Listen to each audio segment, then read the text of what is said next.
Hi,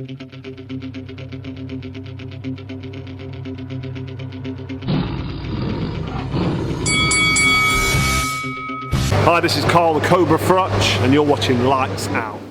This is Faisal Khan for Lights Out, proudly sponsored by Spartans Law. We're here in Bedford, and I'm delighted to be joined by the new Midlands area light heavyweight champion. Yes, And the new. Mr. Mike Stevenson, a good friend of mine as well, who I've known for many, many years. Mike, firstly, congratulations. Thank you. How does it feel to finally have your first strap in professional boxing? Just the start of the boxing career, really. So excited at the first time, but we're here, we got it, now better and bigger things. So. Well, let's talk a bit about your last fight. It was obviously on the BCB promotions. Yes. It was live on Fight Zone and BBC iPlayer. Yeah. So definitely the biggest fight of your career. You come away with the W, with the title. Yeah. Just looking back on the fight, how happy were you with your performance on the night? Nah, literally, I was buzzing for it, to be fair. Like I said, it's been a long time coming. Went to his home turf. The guy was a home fighter, so he was from Wolverhampton. And yeah, just got there. Knew what we had to do. We had, like I said, me and the team, James, Ivan, Alex, Lloyd. We had a game plan, and I executed it perfectly. And yeah, got the win. And so got the win. That was it, really. So. Obviously, going into that bit after the fight where they were going to announce the winner, what was your gut feeling? Did you feel as if you had it in the bag, or was you thinking this could go either way? Because it was a good fight, it's a very close fight, but in the end, did you feel as if after the final bell had gone that you did enough to win? Yeah, I had it in my head. I won 9 rounds out of 1, the same as the ref. The ref scored it 9 rounds, 1 to me. I knew the round that I lost, but yes, I knew comfortably I won, and I said I dominated from the middle round onward, from round 3 to round 9, dominated. So I knew I won, and I knew I won comfortably as well. So. Well, let's just talk a bit about what's next. You told me that you're mandatory now for the English, the English title. You've said that there's been a few offers from certain promoters out there. Have we made any progress, or have these offers got to be? Does there need to be improvements made with these offers that you've been given? Yeah, no, it's good now. Like when we talk about big names in domestic scene, my name gets mentioned, and yeah, we've had a few offers, but haven't been really acceptable, to be fair. But we keep plugging, fighting again in June, just to tick over, keep going. Then we see what offers happen after June, and hopefully get a big fight and make myself well known on the actual boxing televised scene. So I want to hopefully get signed by a televised promotion, so either Boxer, The Zone, Frank Warren, just one of those big names. I want to fight on their shows and show that I can be up there with one of the best in the country. So Sky's the limit for you, Mike, right now. I remember last year when I first come down to the Shoebox gym in Northampton, and you said the key is going to be keeping active, and that'll be what progresses you on to win titles and to get you onto, to big shows such as Sky Sports and Boxer and The Zone and BT. How confident are you now that you are at the right path in your career, and now these next sort of 18 months to 2 years are going to be big fights for titles, and maybe perhaps even get you towards a British title as well?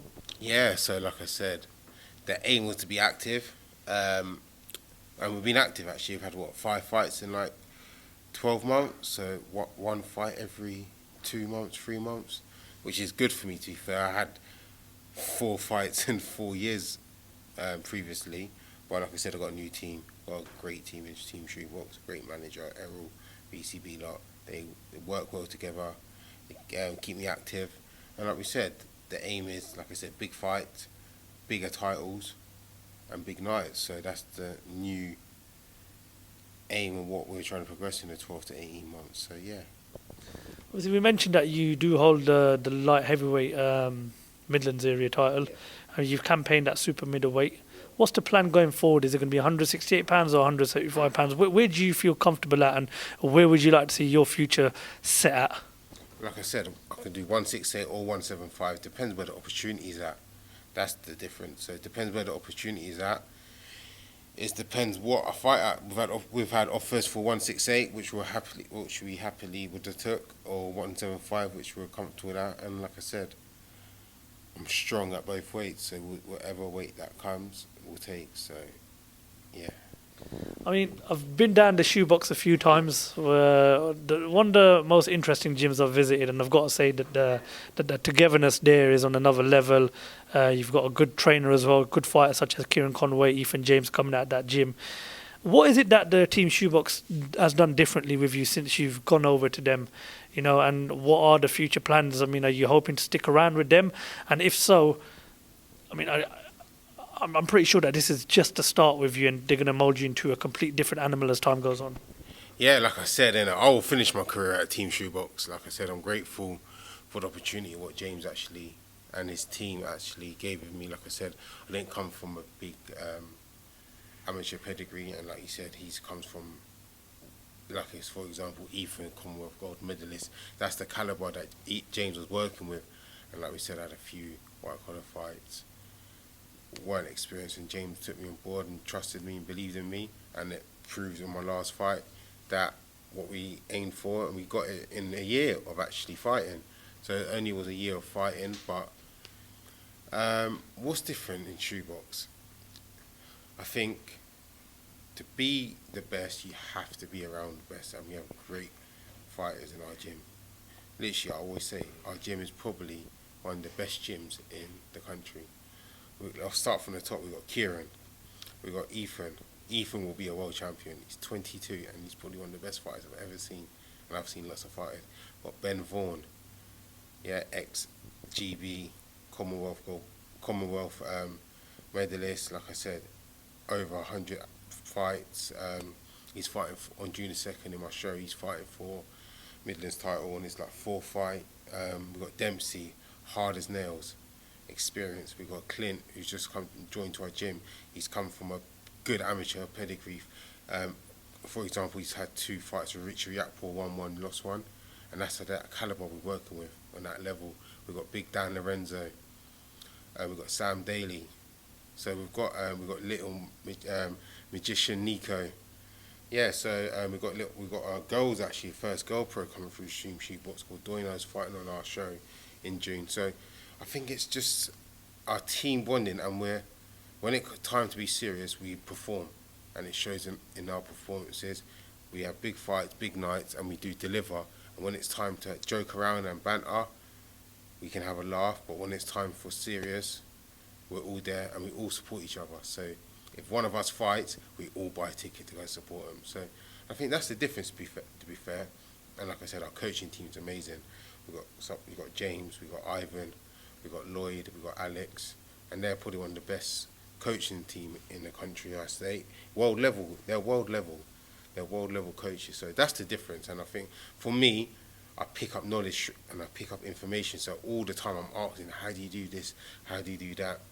And they teach me and they break it down, and that's what makes me a better fighter. So that answers your question about what's the difference. And I think it's being around the best, being the best.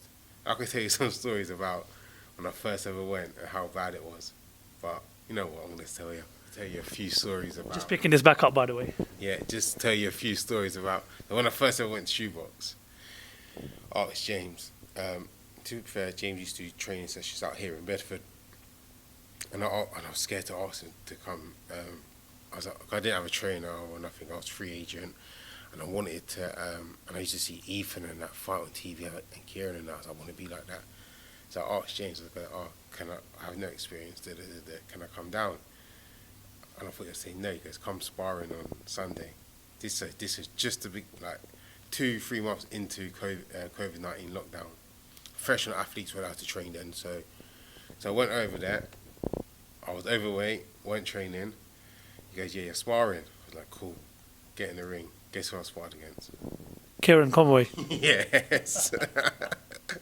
Go on, how did that end up? Yeah, one round I had to get out. I physically couldn't do it. And I thought, nah, there's levels to this game. I was like, there's levels to this game. And literally, I went back the week after, same result. Went back week after, same result. Then, like I said, then I start learning more stuff. I start holding my ground more. Then I start taking rounds. Then I started learning, developing, and that's how I became a better fighter. But I always remember that when I first come, I can punch him out. I was hitting him, he was blocking it. And I'm thinking, what am I doing here? And he was like, bang, bang, bang. And I was like, nah, this is long. But yeah, so that's the difference, I think. And I've learned, and I learned from my observations. I learned from Ben, I learned from Ethan, I learned from Kieran, Sam Daly, Dan, and I pick up things from all the fighters at Shoebox, and I would just put it in my own little spin, and it works. And it worked in my last fight. So Well, listen, obviously you had to go through a few hidings in your first few sparring sessions down at the Shoebox, yeah. but as time's gone on, you've been active, you've got a title, you know, there's offers coming in, as you mentioned, so you're heading in the right path. It wouldn't be a lights out interview without picking a boxer's brain, so there was a rumour circulating around social media yesterday in regards to a sort of a heavyweight tournament in Saudi Arabia between Tyson Fury, Alexander Usyk, Deontay Wilder and Anthony Joshua. I personally can't see it happening, but it'd be great for the sport of boxing if it does happen, because everybody wants an undisputed king and everybody wants to see these big fights at heavyweight.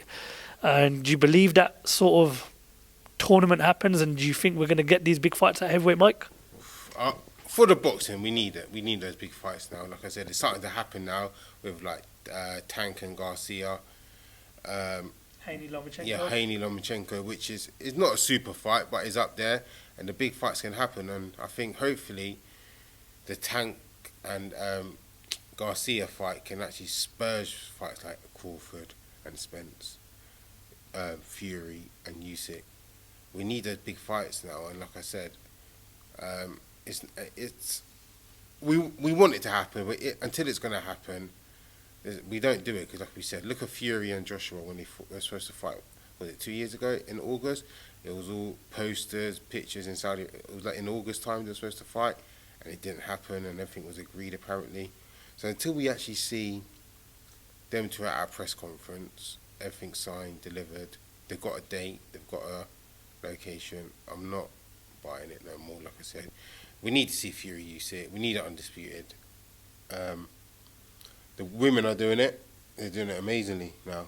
Like Chantal Cameron, Kate Taylor. We got Clarissa Shields. We got Michaela Meyer, Hamburger.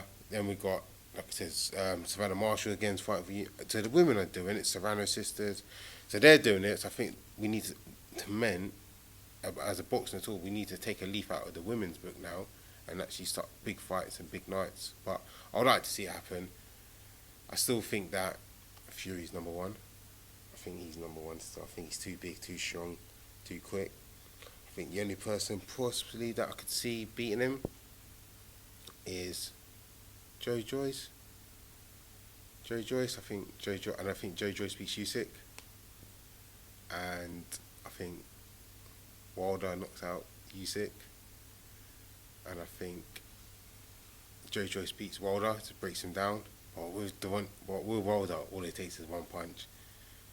And I think AJ, yeah, I think he's out of the mix now, to be fair. His last fight, he had to prove that he's still got that aggression. You can't outbox Fury. You can't outbox Usyk.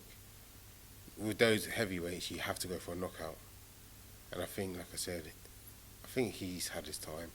I think he needs to have one more fight to settle in the dust, because I'm a Team AJ fan as well. I think we want to see knockouts of AJ, and he's not producing it. And yeah, so that's how I think it should happen. So, Mike, before we bring the interview to an end, what's the message to the fans and to the rest of the boxing world? make sure Friday the 2nd of June, catch me fighting in Northampton. Tickets are available. Also, I told before, Ben Shalom, Eddie Hearn, Frank Warren. Call me, you need anyone, 168 175. I'm here, I'm ready, and let's go. Top man. Mike Stevenson, pleasure as always. Thank you for talking to Lights Out. Thank you.